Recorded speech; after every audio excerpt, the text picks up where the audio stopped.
Okay, hi guys, welcome back to another video. Thank you so much for watching the previous videos. I am Ranjini and I just like to document stuff in video and just share it with you. So today we're going to be talking about, I'm going to be talking about smoke bomb or the smoke flare photography. So today's video is not sponsored. I mean, it was never sponsored. It is very much inspired by the photo battle trio, which is Hayden, Mike and 7th year. So hi guys. Okay, so basically these guys love photo battles, and if you watch it, it's so fun to watch. They like go out there and really go the extra mile to take the best shots. I mean, no risk, no beautiful shots. Yeah, so I thought, let's just get a bit risky, put up some smoke flares next to a runway and like try to get some cool portraits. Okay, so as far as I know, I think using these smoke flares, they're not illegal. I mean, they are sold in Malaysia. But the sticky part was like setting it alight next to the runway and the plane is taking off.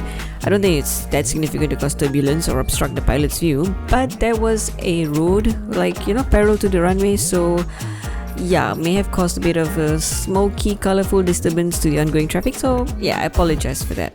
Okay, so this shoot is very technical and requires a lot of planning.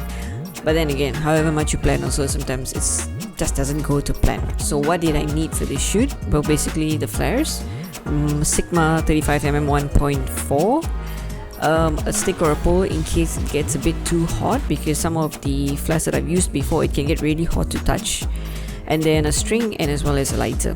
They all sound a bit dangerous, huh? Maybe, but use it accordingly lah, huh? Okay. And some unfortunate rain as well, but well, they did say if you manifest that the rain will go away by the time I get there, it will, and it sure did. So this location that we happened to drive and like stop by and be like, hey, this is a cool place, like cool spot, it actually is a very good location. So that is the runway, and then we'll take off and go this way.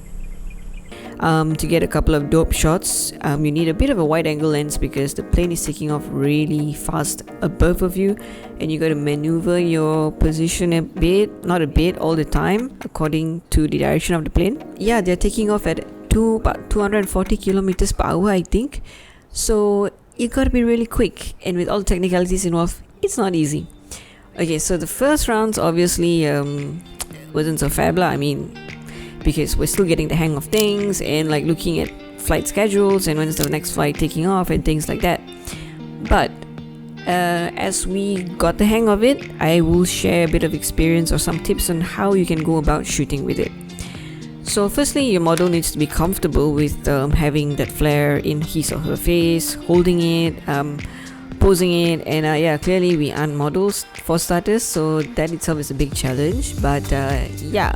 Okay, then you need to allocate at least 1 or 2 spare flares to test it out, because yeah, you will definitely be like, oh crap, I just missed that and now we don't have any more flares left, and you don't want that to happen, right? And optimize your camera settings prior to getting geared up for the shoot, because once you're there, you can't really be messing around with your shutter speed or your aperture, because the flares last about 30 to 45 seconds, and in this particular shoot I was dealing with a flight that was taking off at 240 kilometers, so there isn't much time but to click on the shutter speed. And if you can, probably use a camera which has 10 fps 20 fps, so you can get as much as in. And more importantly, if you have one with a good face detection, eye detection, it makes life a lot easier than manual focusing, right? And use contrasty outfits to the color. I mean, if you already decided on using yellow, then go ahead and wear white, green, you know what I mean. Okay, and of course try to control the wind. Okay, who are we kidding? Well, that is definitely not something in our hands, but if you're out there and you have a bit of an idea, the wind direction is this way, so you can position and stand accordingly. Or better yet, if you want to do it indoors, I don't know how that'll work. It's not that smelly, but it could. You are more in control of the direction of the flare. Maybe you can even use a fan to direct it and stuff like that. Yeah, and in this particular shoot, an extra preparation that we could have done was to look at the flight schedules, so you have a bit of an idea, a bit of room to prepare. Yeah. Okay, so now that we got a bit of experience, I think these shots should look a lot more impressive. What do you think?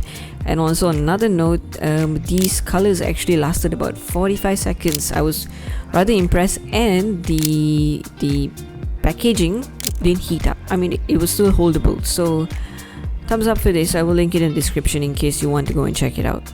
Yep, so I think that's all for today's video about the smoke flare photography. If you haven't experienced using it, or you know some locations somewhere in Malaysia which is really cool to shoot, do comment, do let us know, and till the next video then, bye bye.